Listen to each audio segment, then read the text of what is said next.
In today's video, we're gonna learn how to log into your Amazon Prime account. If you have already subscribed to the Prime Video membership, then you can just log into your account and start watching videos.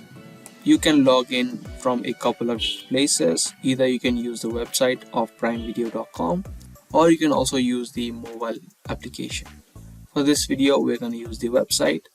Just open up your web browsers and search for primevideo.com. On the home screen of Prime Video, click on a Prime Video member, sign in. Now here you need to enter in your email address and the password of your account.